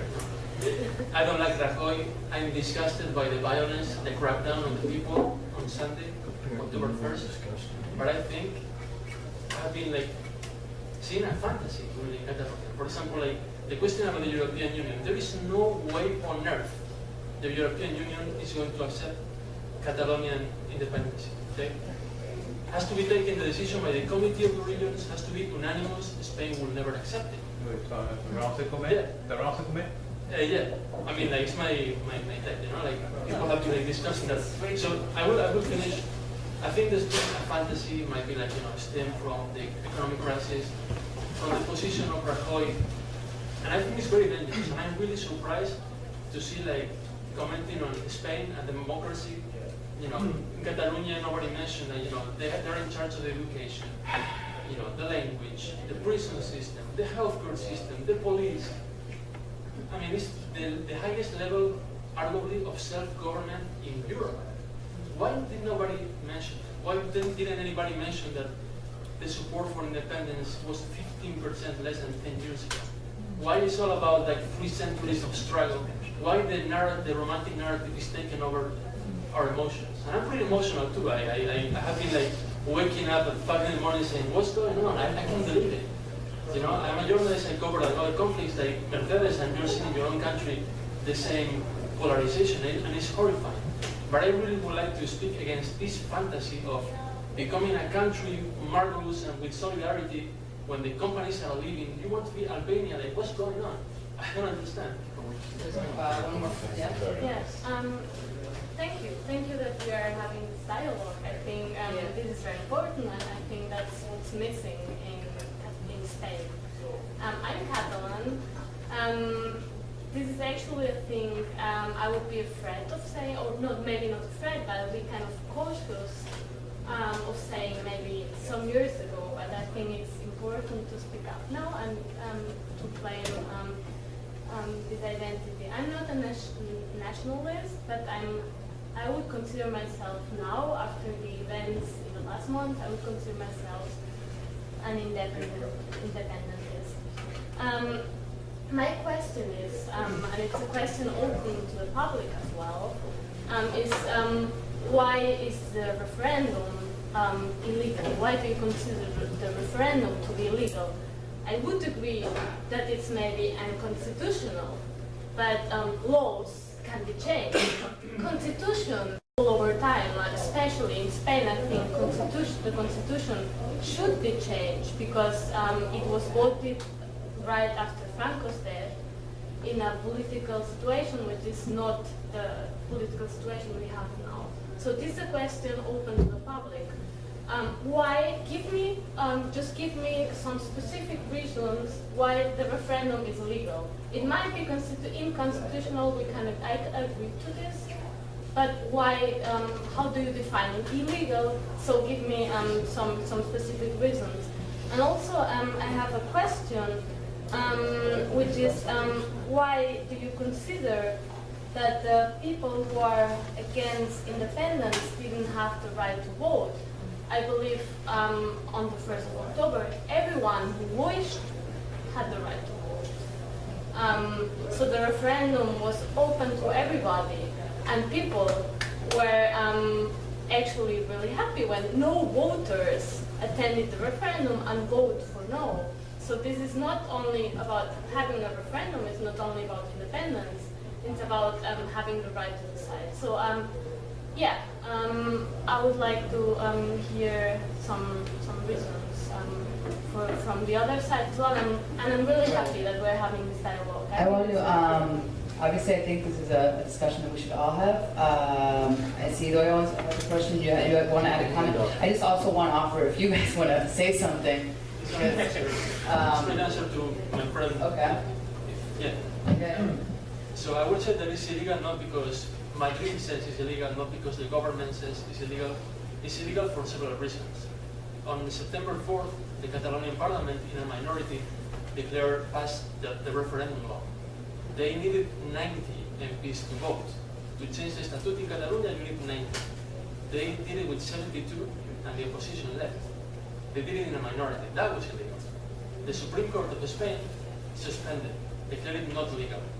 The Supreme Court in the United States is very respected. Why a journalist like John Lee Anderson, for example, in the New Yorker, puts it like a problem between Catalonia and Madrid, like the word like Sunni and Shia, or two tribes fighting each other.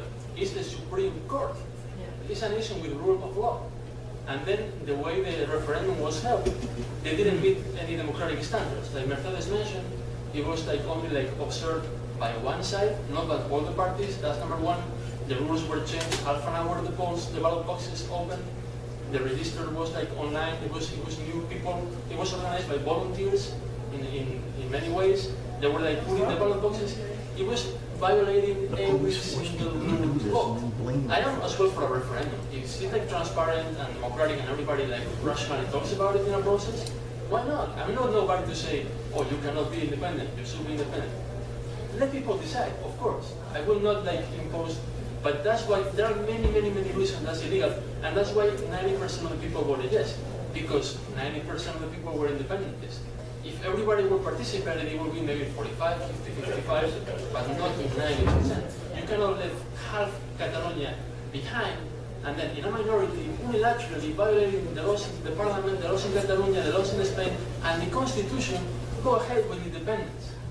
Well, before we turn this into back and forth, okay, I think this conversation, I just want to, Edoya, do you want to add something? Thank you. I mean, wait, I'll say something. I think there's a difference between what is legal and what is just, and that's the debate that we can have. And well, first of all, I want to thank you for doing this, and I think this is so important. Still, I love that. I think I'm from Pamplona. I work for a Catalan newspaper. I didn't want to be independent because I don't want to be identified with nothing. Because this is the time that we are living right now in Catalonia and in Spain, and that's the reality. And I self-censor myself not to be independent. Because you cannot say nothing, because everything is polarized in Spain right now. We talk about sides, we talk about nationalism, and it's very sad when we should be talking about the system. We have a king. We have a king talking to ourselves, and we have to decide the king. What are we talking about independence? We have a fucking king in Spain in 2017. What are we talking about, people? This is the system. We are talking about the companies are leaving, the companies are staying. Why have the companies stay? Why did they wait to the moment? Let's think about what this is. This is the system, and this is the system that has been working for so many, centuries, and for the last century, and we have to organize. We vote every 4 years. You can do with this thing whatever you want every single day. Your bank, your everything, but you can just vote every 4 years. That's the sad part. That's what you have to change. You have to change the system. You have to keep the education system, and you have to improve the education system. That is the system, the education system that we have in Spain is not perfect. And the education system in Catalonia is not perfect. The Mossos de Esquadra are not same people protecting the right of the people to vote on October the 1st.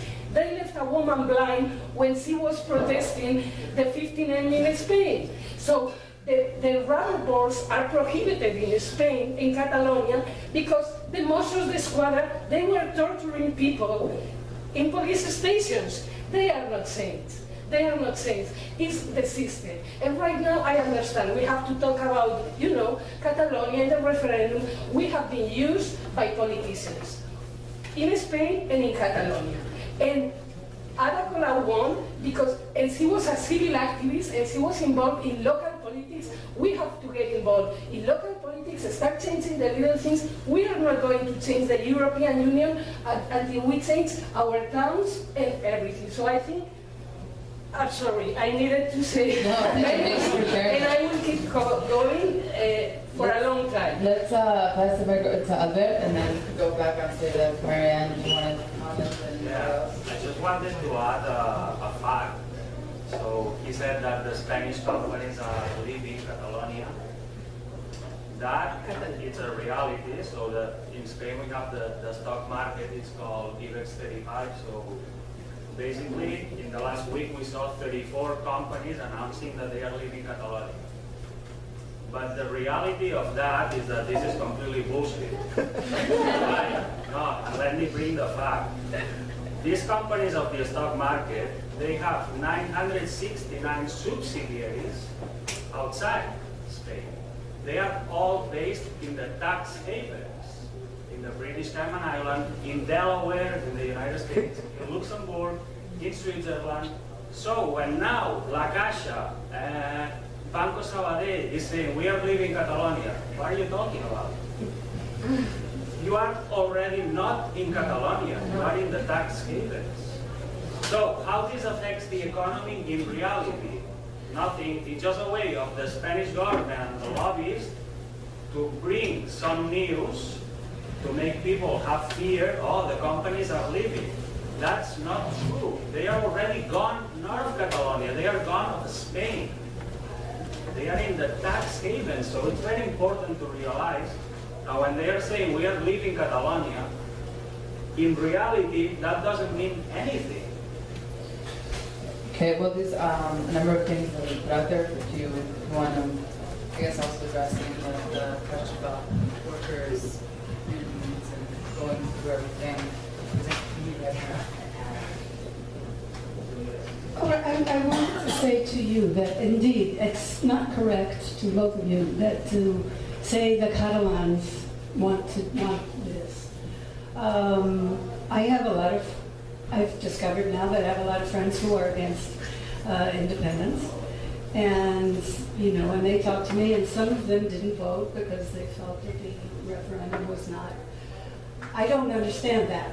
I think, you know, the important thing would be to vote and to make your case. But it's true, and I try to be extremely careful about talking about fascism as if it were a Spanish phenomenon. I think, you know, I also know lots and lots of people in Spain who are almost envious of the Catalans now because at least there's some kind of a specific project that, you know, that seems to be offering hope. And of course it's all, you know, I think the curious thing is that there has been this movement that has given people something to... Coming from the United States, my feeling right now is that the United States is a country that's too big to fail. And I would love... it's being held up because the rest of the world depends on it. If you know that we keep the economy going. I would love it if we broke down into parts where I felt that I had more of an influence on what's going on. And I think that's part of what people who are independentists in Catalonia feel, that if they're able to break away, if they're able to if the government is closer, they'll be able to have an influence and perhaps make a more just society. That is the kind of hope that I see in the independentist movement. Anyway, so it is a little bit, you know, optimistic and perhaps not, but that's the way I see it. I think that there is something that is moving through independence that is actually expressing a lot of other social issues as well. Well, I took a lot of notes, so let's see what I do with them.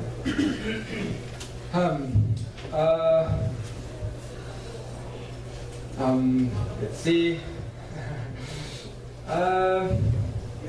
Okay, let's start from somewhere. Let's start addressing the Palestinian question. Of course, we talk about how Catalonia is not occupied as Palestine is. And of course, we crack up because it's not the case.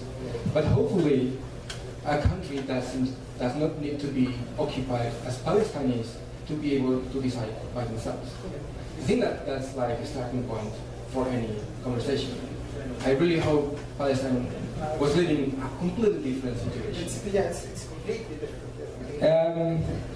What else? Now I'm trembling and didn't move. Okay, yeah. I hate soccer too. Yes, get along in that one. I think that there is one thing that many people here agree. Be more on the side of a Spanish unity or not, which is there needs to be some changes, and of course then the debate happens here how these changes happen, right? I think that when you say this has been, or I don't know if you use these words, and sorry if I misquoting you, but this argument of the illegal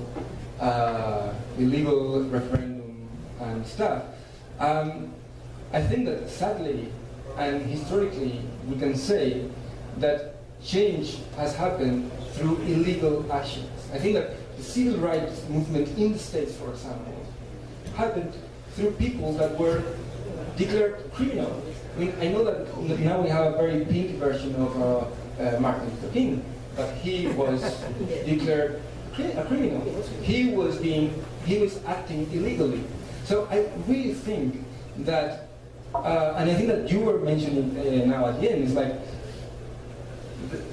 how do you say, sorry, this is me, and my brain works slowly, that's the thing.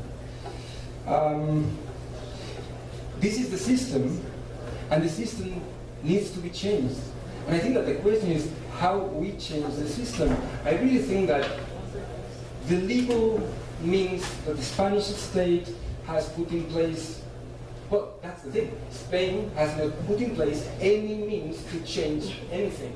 So I think that the way to change the system is by suspending the law, questioning the law. And again, I think that this is something like, now I'm going to my university stuff, and I'm going to stop with this last comment and then I just pass the mic. There is this thing of, okay, if I say Catalonia is independent, is Catalonia independent? No. Right? If Puigdemont says, what will the... I don't want to finish. So if Puigdemont says today Catalonia is independent, is Catalonia independent? No. I mean, he doesn't have the performative capacity to make a country independent. But he has the performative capacity to start a dialogue that Spain does not allow. So this is not about, I think, and this is a complete, I mean, it's about tactics and strategy. This is, for me, the question. How do we get to the point where a real dialogue happens? And I really think that the way for a real dialogue to happen is by suspending the law. By someone with some kind of force saying, Catalonia is independent. Because obviously the Spanish state is scared of Puigdemont saying Catalonia is independent. I don't know why. Because for Spain, Puigdemont is completely... Huh? Many people in Catalonia are scared too. Yeah.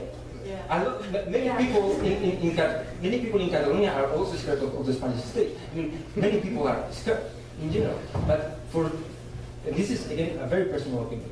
I think that for change to happen, for people to stop being scared, the state does not allow any means for that to change. So I really think that once Puigdemont in this case declares independence, then a dialogue will start, but only then. And this is my personal opinion on a hypothesis. Well, I hope you're right, but I don't think it will happen. I think with the government we have in Spain, they suggested that let's blow everything up and then reconstruct the system. It's not going to work. Nothing will blow up. That's the thing. Nothing will blow up. I mean, they suggested that you can declare independent and then they will start talking. I think you're choosing the wrong party to do that. We will see it, because I think once they declare the independence, they're going to declare the 155, they're going to suspend the autonomy, the rights of these people. The situation is going to get much worse. That's in my opinion. But we're going to see it. This is the next chapter that waiting for us to happen. So I do agree with Fidoya. I think all this is distracting us from the real thing to do here, which is changing the system, and in which everybody would pull together to change the system and to make a more progressive society and a more just society. Unfortunately, some people think there are other ways. To me, I would channel the energies in that sense. And regarding the Palestinian guy, not the question, that's a bigger one. I absolutely agree that every Catalonian that wished the independence of Catalonia should be thanking the central government, the police for doing what they did. The Catalonian politicians knew that.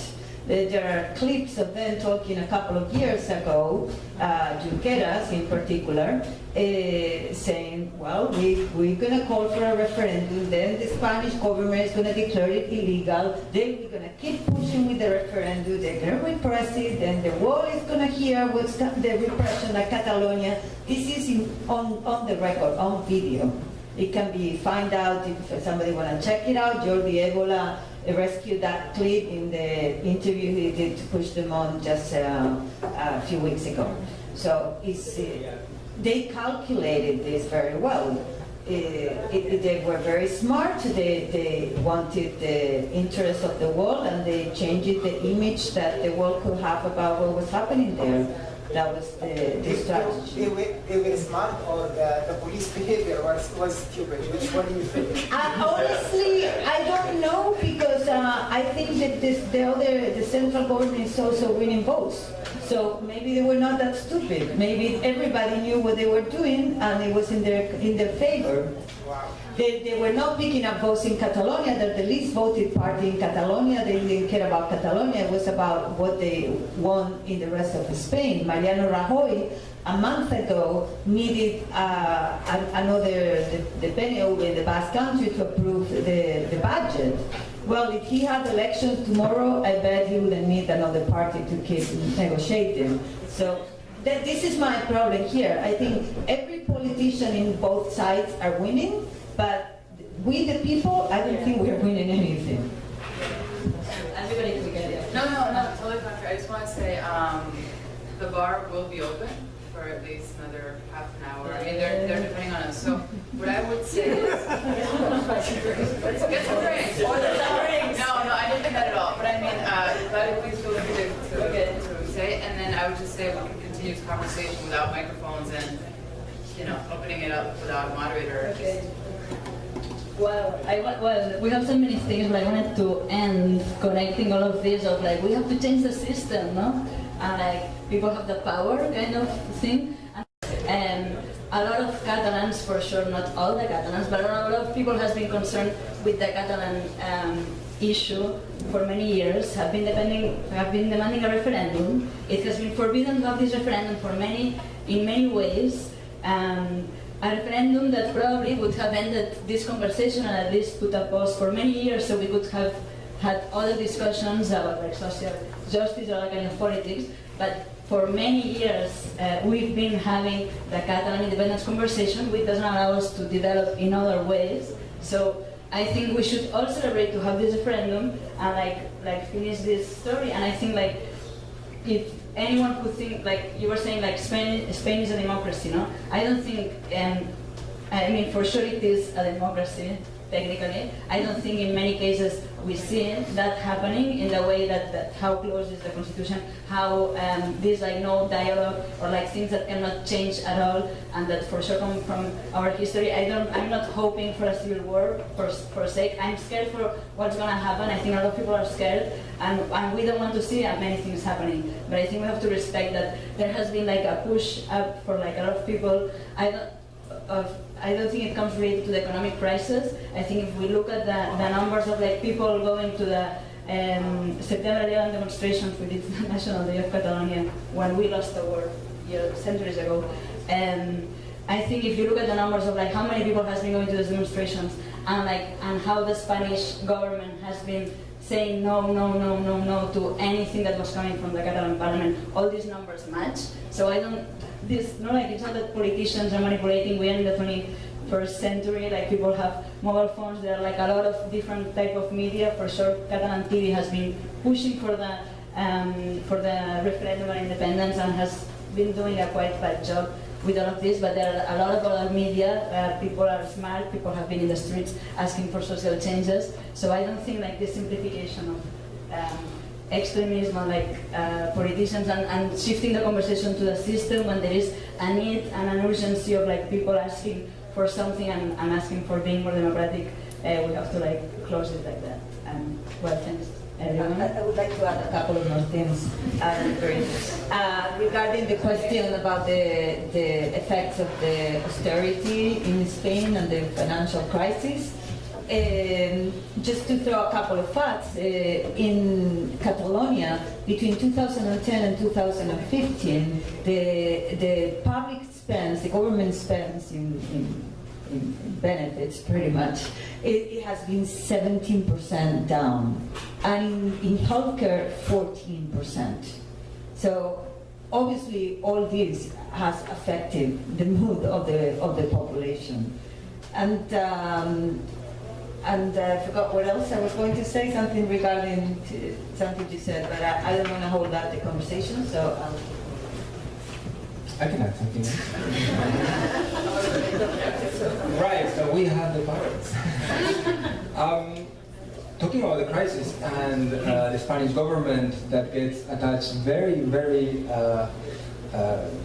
strongly with the Constitution, with the Spanish Constitution. Let's not forget that in 2012, the Spanish constitution was changed by the government precisely to make de facto every Spanish citizen indebted with the Troika, etc., etc. So I think that there are moments when the Spanish constitution has changed. There are some topics that it's easier to change, of course, because the relations of power move from up to down. When the relations of power move from bottom up, like it's happening now, it's harder. But I think it's worth doing. I'm done.